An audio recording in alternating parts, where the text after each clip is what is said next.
Señores y señores, como siempre, buenas tardes. Estamos en la charla ya 105, como siempre les voy diciendo todas las semanas. Y sí que les voy a pedir una cosa, que es que como ha habido fiestas, seguramente yo he continuado con las charlas, pero probablemente alguno de ustedes hayan perdido la charla 104. Entonces, como la charla 104 se va exactamente justo antes de la charla 105, van a entender ustedes mucho mejor esta charla si antes escuchan la 104. Recuerden que tengo este canal que se llama La Sagrada Escritura en Profundidad, a la cual pueden acudir, pues pinchan La Sagrada Escritura en Google, La Sagrada Escritura en Profundidad, luego pinchan vídeos, luego van a las charlas que deseen. Sobre todo también les digo una cosa, que lo que les digo siempre, que evangelicen, porque es que recuerden esta cita de la primera carta a los Corintios de Pablo, que dice, yo sembré, Apolo regó, pero Dios es el que hizo crecer el sembrado. O sea que ustedes extendiendo las charlas, digamos, yo riego, como si dijéramos, digamos, Apolo es el que, o mejor dicho, yo siembro, es Apolo el que riega y es el Señor el que se encarga de extender las charlas. Pero claro, tiene que haber alguien que siembre, entonces, y tiene que haber alguien que riegue. Por lo tanto, les ruego que si son tan amables pues, y les gusta, pues continúen extendiendo las charlas y también a las personas que están en grupos a los cuales yo les mando, pues que muchos de ellos no están suscritos. Pues que vayan, que pinchen en lugar directamente en el vídeo, que pinchen un poco más atrás en las letras azules y se suscriban, porque es la forma que tiene YouTube para extender. Acuérdense también de que tengo los podcasts y que pueden escucharlos si van en coche o van a algún sitio o en la playa o donde sea. Pueden escuchar por podcast, por Inbox, por Spotify, por Amazon. Pueden escuchar las charlas también. Y bueno, vamos a rezar. Vamos a rezar al Espíritu Santo especialmente como rezamos la semana pasada, porque también hay mucho de Espíritu Santo aquí, habla mucho del Espíritu Santo. En el nombre del Padre, del Hijo y del Espíritu Santo. Amén. Ven, Espíritu Santo, y llena el corazón de los hombres y enciende en ellos el fuego de tu amor. Envía, Señor, tu Espíritu para darnos vida nueva. Y todo será recreado. Y renovarás la faz de la tierra. En el nombre del Padre, del Hijo, del Espíritu Santo. Amén. Santa María Santísima, ruega por nosotros. San Pablo, todos los discípulos de Pablo, todas las personas que salen en esta charla de hoy, rogad por nosotros. San Pedro, ruega por nosotros. Para que la charla, como siempre les digo, salga según quiera Dios nuestro Señor que salga. Para que ustedes tengan el don de sabiduría y el don de entendimiento, para que les llegue todo lo que les explico. Bueno, pues estamos en el capítulo 21 y yo les hago el resumen de la charla 104, pero les vuelvo a decir que por favor vayan a esta charla. Pablo está ya en Jerusalén y está libre y llega a la plaza del templo. Y como había muchísima gente que le tenía manía, porque estamos en Pentecostés, entonces se encuentra con gente del extranjero que han venido a Jerusalén para celebrar Pentecostés, como él, pero que le reconocen. Y entonces, como querían matarle en su lugar cuando estuvo allí y no lo consiguió, o no lo consiguieron, lo que hacen es empezar con un tumulto tremendo, empezando a señalarle con el dedo y decirle, este es el hombre que fue contra el templo. Recuerden que el templo de Jerusalén es el lugar más sagrado del judaísmo. Este es el hombre que va contra el templo, este es el hombre que va contra el pueblo y es el hombre que va contra la ley de Moisés. Y además es el hombre que ha profanado el templo, porque se habían inventado el hecho de que probablemente Pablo había metido dentro del templo, en una parte donde, los paganos no podían llegar, en la parte externa del templo, a un pagano, cosa que no era cierta. Pero por eso dice que profana el templo. Bien, entonces, continuando, esto es el resumen de la charla anterior, entonces continuando con esta charla, claro, al oír todas estas cosas que la gente oye, y recuerden que el templo estaba lleno en este momento porque era Pentecostés, pues dice, toda la ciudad se alborotó y la gente concurrió de todas partes. Se apoderaron de Pablo y le arrastraron fuera del templo e inmediatamente cerraron las puertas. Intentaban darle muerte. Cuando subieron a decir al tribuno de la corte, toda Jerusalén está revuelta. Inmediatamente tomó consigo soldados y centuriones y bajó corriendo hacia ellos. Y ellos, al ver al tribuno y a los soldados, dejaron de golpear a Pablo. Entonces el tribuno se acercó, le prendió y mandó que le atasen con 2 cadenas. Y empezó a preguntar quién era y qué había hecho. Pero entre la gente unos gritaban una cosa y otros otra. Como no pudiesen sacar nada en claro, a causa del alboroto, ordenó que le llevasen al cuartel. Lo que ocurrió fue que la providencia salvó a Pablo, porque Pablo estaba ya fuera de las puertas del templo y la providencia de Dios quiso que no muriera en ese momento. Entonces, seguramente, valiéndose de centinelas romanos que habían visto el suceso, estos centinelas romanos inmediatamente se fueron corriendo al tribuno Claudio Lisias, que estaba en la Torre Antonia, como les expliqué en la charla anterior, y él baja inmediatamente con soldados armados, ¿no? Claro, cuando ven que le estaban ya apaleando, le estaban a punto de matarle, cuando la muchedumbre ve que llegan los romanos, se quedan quietos, ¿eh? Se quedan quietos. Y entonces Claudio Lisias, el tribuno, empieza a preguntar, pero ¿quién es este hombre? ¿Qué es lo que? ¿Cuál es?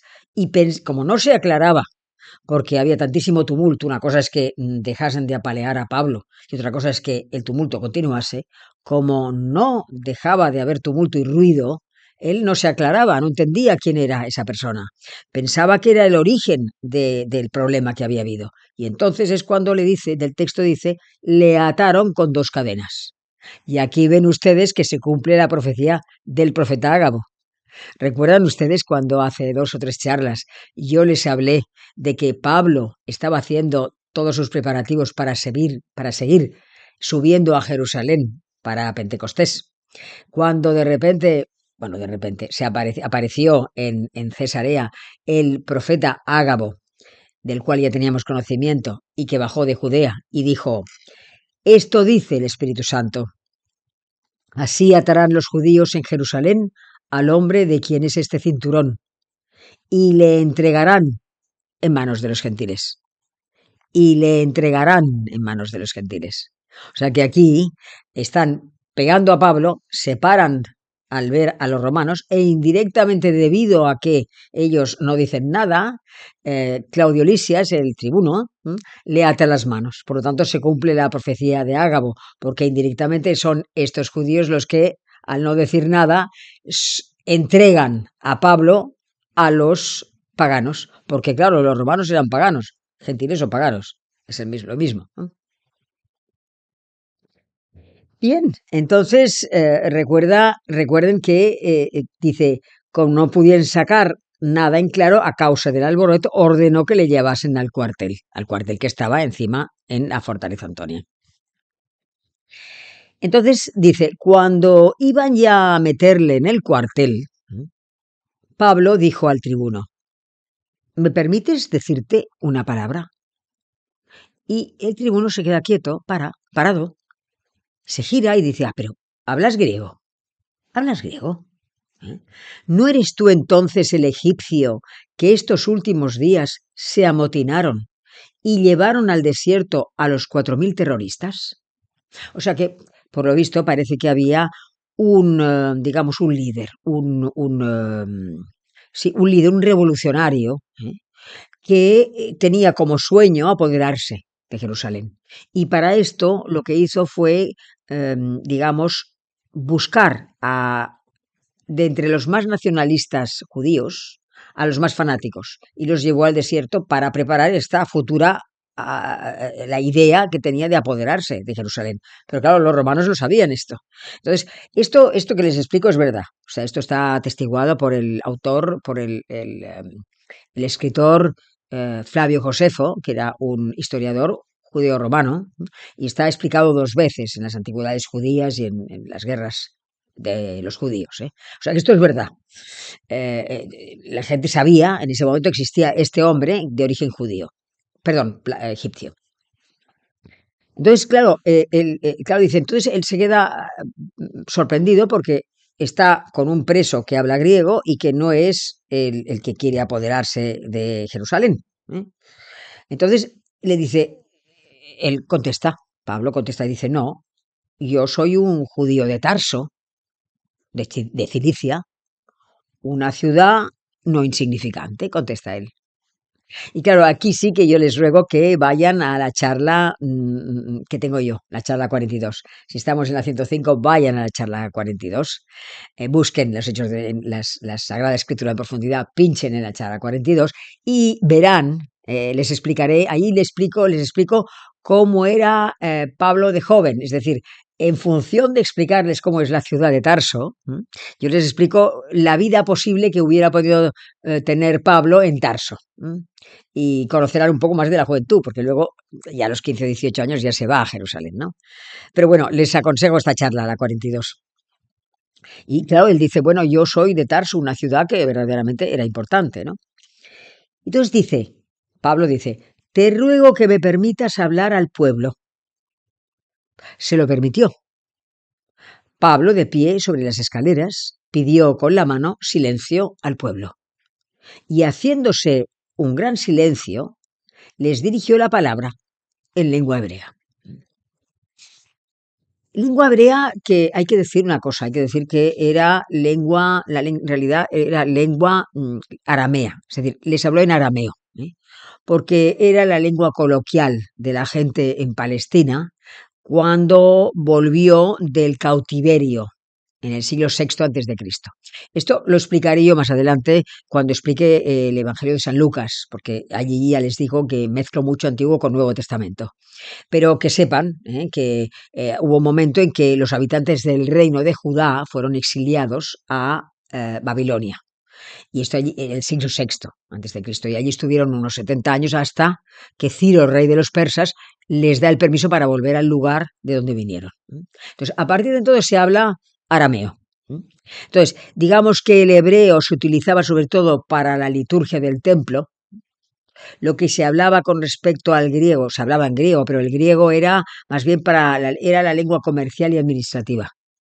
Y el latín era para la élite y las fuerzas militares que llegaban de Roma. Entonces, bueno, entonces empezamos con lo que Pablo va a decir. Pero antes quería hacer un inciso con respecto a esto, porque es muy importante aplicar lo que he dicho a la vida actual. Y lo que he dicho con respecto al tumulto y al ruido que había y cómo consiguieron llevar a Pablo fuera del templo y todo esto, piensen que esto es una cosa que también nos puede pasar a nosotros con frecuencia.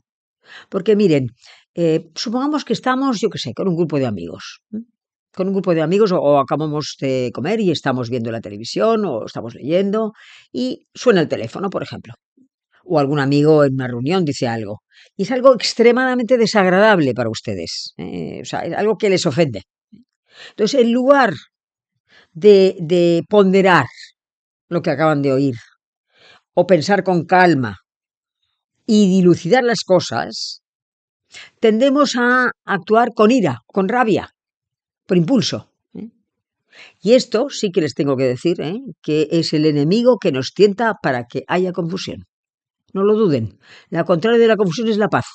Y estaban ustedes tranquilamente con sus amigos, estaban tranquilamente escuchando la televisión o después charlando con sus hijos, cuando viene una noticia que les da tal rabia que hace que el padre de la mentira se aproveche de las pasiones que tenemos, por ejemplo, y no nos deje pensar con calma. Y actuemos de una manera, por ejemplo, impulsiva. Si la persona es impulsiva, es un rasgo de carácter, pero esta impulsividad se puede dominar. Entonces, si no se domina y actúa por las propias pasiones, tiende a haber, entonces ya se crea un ambiente de rabia y malestar. Por eso les digo que esto puede ocurrir exactamente igual, lo que ocurrió trasladado a la época actual, puede ocurrir exactamente igual en circunstancias distintas. En distintas circunstancias puede ocurrir lo mismo que esta gente a la cual cuando llegan casi cerca de la Torre Antonia, esto se me ha olvidado decirles, los soldados tienen que llevar en volandas, o sea, a hombros a Pablo, porque la gente lo sigue hasta la Torre Antonia, e incluso dicen, mátale, mátale. O sea, tuvieron que subirle en volandas, nada menos. Bueno, entonces, piensen que Pablo, estamos aquí en este momento, que va a dirigirse en lengua hebrea, léase lengua aramea, y lo que Pablo pretende, sobre todo, lo que él quiere hacer entender a la gente, es que él es, a la gente que le está escuchando en ese momento, es que él es de la misma raza que esa gente que está escuchándole. Y además que tiene la misma, digamos, la misma espiritualidad. Y que si en ese momento se ha hecho cristiano y está convirtiendo a paganos al cristianismo, es por puro, digamos, por puro deseo del cielo. Es decir, es la voluntad de Dios la que ha hecho que él sea, sea el apóstol de los gentiles.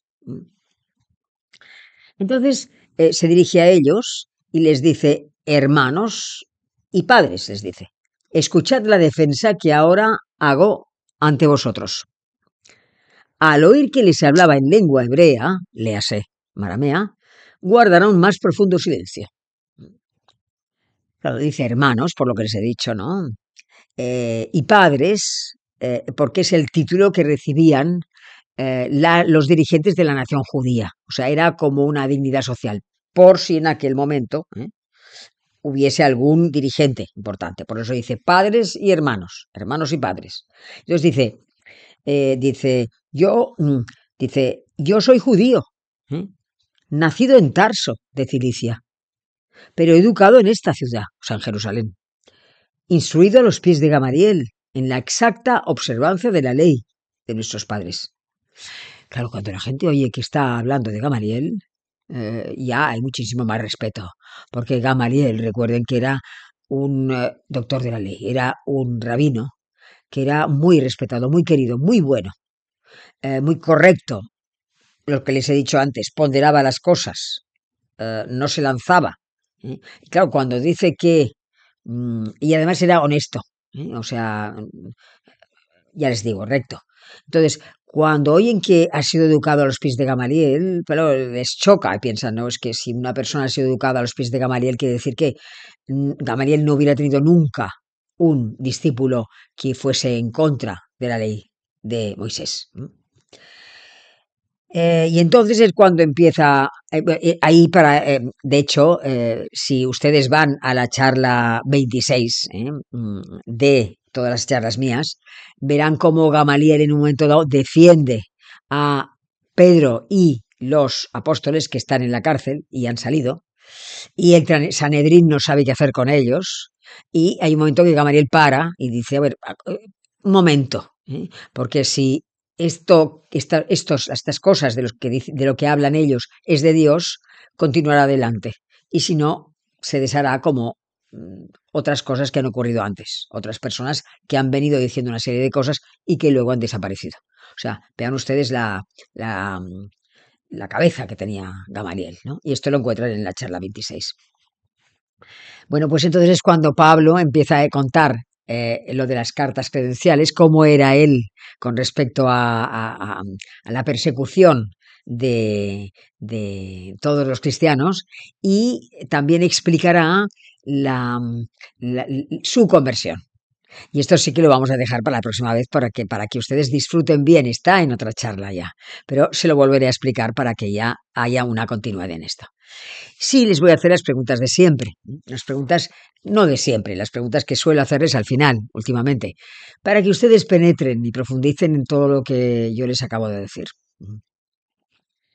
Una pregunta sería, una reflexión, digamos, sería, yo si me entero de algo que me resulta desagradable, como lo que les estaba contando hace poco, Procuro reaccionar con calma y moderación, pensando las cosas, o bien exploto, llena de rabia o de ira, y consigo que la paz que desaparezca de las personas que hay allí en ese momento y del lugar en el que me encuentro. Hago una cosa u otra. ¿Me domino? Y otra pregunta que les haría es si yo tengo prejuicios, si tienen ustedes prejuicios y fanatismos. Y si obran con pasión, apasionadamente, o si tienen a raya los impulsos, o se dejan llevar por estos impulsos. Y también si es necesario, si pienso que es necesario velar constantemente, porque con velar entre comillas, porque como dice la primera carta de Pablo, perdón, de Pedro, en el capítulo 5, versículo 8, vuestro adversario el diablo ronda como león rugiente, buscando a alguien a quien devorar. Eso es verdad. Pues les dejo hasta la charla 106 la semana que viene y vamos a rezar a la Santísima Virgen. En el nombre del Padre, del Hijo y del Espíritu Santo. Amén. Dios te salve María, llena de gracia, el Señor está contigo. Bendita eres entre todas las mujeres y bendito es el fruto de tu vientre, Jesús. Santa María, Madre de Dios, ruega por nosotros pecadores, ahora y en la hora de nuestra muerte. Amén. En el nombre del Padre, del Hijo y del Espíritu Santo. Hasta la semana que viene, si Dios quiere.